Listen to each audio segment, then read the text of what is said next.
Iran का जबरदस्त पलटवार, अमेरिकी अड्डों पर तूफानी हमले। अमेरिका की तरफ से जैसे ही ईरान पर हमले हुए, ईरान ने भी पलक झपकते ही अरब देशों में मौजूद अमेरिकी अड्डों पर भयंकर हमले शुरू कर दिए। कतर, बहरीन, जॉर्डन और कुवैत पर ईरानी हमलों से अमेरिका के होश उड़ गए। हालांकि अमेरिकी सेंटकॉम ने दावा किया कि ईरान के मिसाइल और ड्रोन हमलों को नाकाम कर दिया गया, लेकिन कुछ रिपोर्ट्स में दावा किया गया कि बहरीन में अमेरिका की 5वीं फ्लीट को ईरान ने निशाना बनाने की सफल कोशिश की।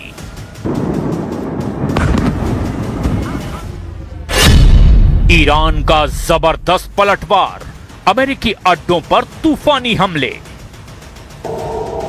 लेकिन जो लोग ये सोच रहे थे कि ईरान इस तबाही से डर जाएगा, वो गलत थे। ईरान ने पिछले 12 घंटों के भीतर ही वो कर दिया जिस को भी नहीं थी। ईरान के IRGC के कमांडरों ने आदेश जारी किया और ईरान ने अपनी सबसे घातक बैलिस्टिक मिसाइलें सेजिल और हाइपरसोनिक क्षमताओं वाली फतेह 110 के मुंह खोल दिए। ईरान का गुस्सा सिर्फ अमेरिका पर नहीं, बल्कि उन खाड़ी देशों पर भी फूटा जिन्होंने अमेरिका को अपने यहां सैन्य अड्डे बनाने की इजाजत दी है। कतर में मौजूद अमेरिका का सबसे बड़ा हवाई अड्डा अल उदैद एयरबेस पर ईरान ने दर्जनों सुसाइड ड्रोन कर दिया। बहरीन में मौजूद अमेरिका की नौसेना के 5वें बेड़े के मुख्यालय पर ईरान ने सीधे बैलिस्टिक मिसाइलें दाग दी। कुवैत में अमेरिकी कैंप एरिजन के पास ईरानी मिसाइलें गिरने से हड़कंप मच गया।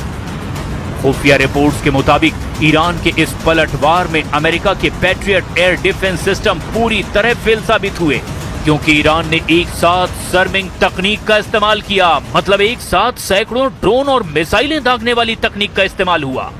अमेरिकी सेना को खाड़ी देशों में भारी नुकसान उठाना पड़ा और कई सैनिक इसमें घायल भी हुए, ऐसी भी खबरें हैं। बहरीन, कुवैत और कतर में एयर डिफेंस सिस्टम पूरी तरह सक्रिय हैं। कई इलाकों में सायरन बज गए, सुरक्षा एजेंसियों को हाई अलर्ट पर रखा गया। सरकारों ने नागरिकों से आधिकारिक निर्देशों का पालन करने की अपील की है। Dependent on Iran. I mean, they want to help now. You know, it's a little late to the thing because essentially there's not that much fighting to be done. But some will depend on Iran. You know, but when they had a chance, an opportunity to help, they chose not to. So, but we're sort of forgetting about that. And now they want to help. They all want to go in. They want to help on Iran so badly, but we don't really need help. America ने दागी 80 मिसाइलें, Iran के 90 ठिकाने तबाह। इस खूनी युद्ध ने दुनिया को हैरान कर दिया है कि जब सीज फायर हो गया, 60 दिन के समझौते पर सहमति बन चुकी है, तो फिर अमेरिका और ईरान एक दूसरे पर इतने भयानक हमले क्यों करने लगे? ये कहानी शुरू होती है मंगलवार 7 जुलाई से, जब ईरान ने होर्मुज जलमार्ग पर अमेरिकी और अंतर्राष्ट्रीय 3 कमर्शियल जहाजों मिसाइलों से हमला कर दिया। इसके बाद अमेरिकी राष्ट्रपति डोनाल्ड ट्रंप का गुस्सा 7वें आसमान पर पहुंच गया। तुर्की में हो रही नेटो समिट से ट्रंप ने गरजते हुए ऐलान किया, मेरे लिए संघर्ष विराम खत्म हो चुका है। और फिर अमेरिकी सेना ने शुरू किया ऑपरेशन एपिक फ्यूरी।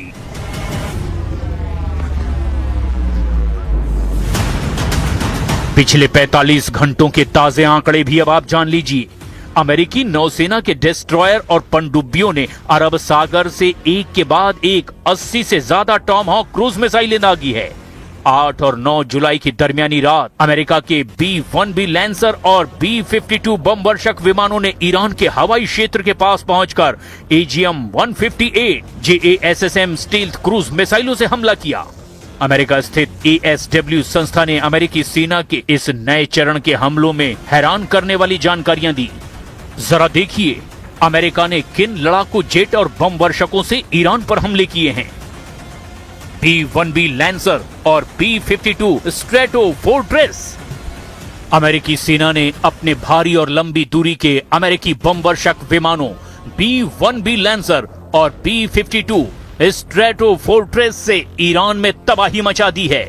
हवाई क्षेत्र के बाहर से मिसाइलें दागने के लिए इनका इस्तेमाल किया गया। F-35 लाइटनिंग 2 और F-15E strike eagle, F-35 lightning 2 और F-15E स्ट्राइक ईगल जेट से ईरान के एयर डिफेंस सिस्टम और रडार साइट्स को सटीक निशाने से नष्ट किया गया। AGM-158 JASSM अमेरिका ने अपनी इस सबसे आधुनिक स्टील्थ क्रूज मिसाइल का इस्तेमाल किया, जो बिना रडार की पकड़ में आए ईरान के अंदरूनी हिस्सों में बंकरों को तबाह कर रही है। टॉमहॉक क्रूज मिसाइलें। अमेरिकी नौसेना के युद्धपोतों ने ईरान के तटीय ठिकानों में टॉमहॉक मिसाइलें दागी है। अमेरिका इन हमलों के जरिए ईरान की उस क्षमता को पूरी तरह खत्म करना चाहता है जिससे वो अंतर्राष्ट्रीय व्यापारिक जहाजों को डरा या रोक सके। डोनाल्ड ट्रंप ने सीधे तौर पर कहा कि ये ईरान के बदला है और अगर ईरान ने दोबारा ऐसा किया तो अंजाम इससे भी बहुत बुरा होगा। खामनेई के जनाजे के बाद ईरान बहुत बड़ा मिसाइल अटैक ना कर दे, इसके लिए अमेरिका उसके परिवहन के रास्तों जैसे रेलवे और पुल को नष्ट कर रहा है ताकि IRGC भारी मिसाइल लॉन्चर्स को तैनात न कर सके। पिछले 45 घंटों के आंकड़े गवाह देते हैं कि ये जंग अब किसी समझौते से रुकने वाली नहीं है। एक तरफ अमेरिका के आधुनिक हमले हैं तो दूसरी तरफ अपने सर्वोच्च नेता को खो चुकी और बदले की आग में जल रही ईरान की फौज अब आर पार की जंग करने जा रही है। मशहद में खामनेई के दफन की प्रक्रिया मिडिल ईस्ट का भूगोल बदल सकता है। अब देखना यह होगा ईरान खुद पर हुए 20 गुना हमलों का बदला अमेरिका से आखिर कैसे लेता है।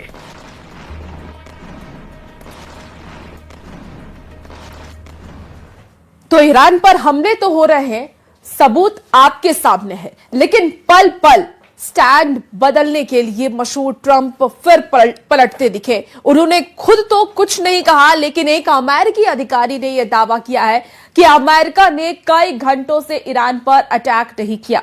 दूसरी ओर ईरान भी हॉर्मुज के आसपास के शहरों पर अटैक की बात खुलकर के बोलने से बच रहा है, यानी कि कंफ्यूजन फैल रहा है। हमला हुआ ये तो दिखा, लेकिन किसने किया इसका जिम्मा उठाने के लिए कोई सामने नहीं आया।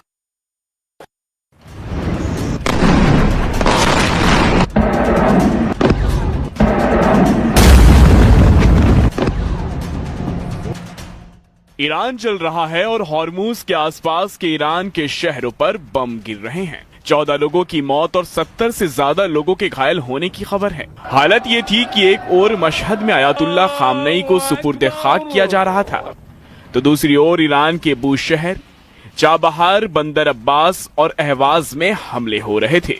लेकिन ट्रंप तो ट्रंप हैं, उन्होंने एक बार फिर कंफ्यूजन फैला दी। 2 दिन पहले उन्होंने ईरान के साथ डील तोड़ी, ताबड़तोड़ हमले कर दिए।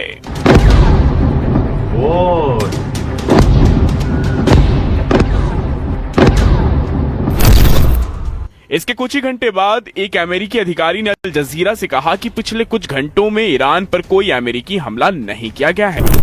मतलब अमेरिका अपनी जिम्मेदारी से पीछे हट गया, ईरान पर हमला भी किया गया और जिम्मा भी नहीं उठाया।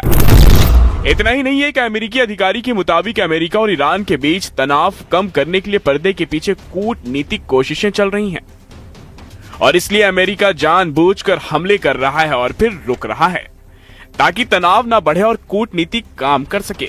इसके अलावा दबाव बनाने के लिए लक्ष्यों की एक सूची भी तैयार की गई है। सूत्रों से मिली यह खबर चौंकाती है क्योंकि ईरान के लोगों को नीच, पागल और झूठा कहने वाले ट्रंप ने ईरान से बातचीत के रास्ते खुले रखे और अपने उस बयान से पलट गए जो उन्होंने ईरान से डील खत्म करते समय दिया था। We have many ways we can win, but we've already won militarily. They have very little left, and they want to make a deal so badly. They called a little while ago. They want to make a deal so badly. I just don't know if they're worthy of making a deal. I don't know that they're going to honor the deal. That's the problem. Because they're sort of crazy, to be honest with you. They're sort of crazy. They're a little bit out of control, but they want to make a deal. Badly.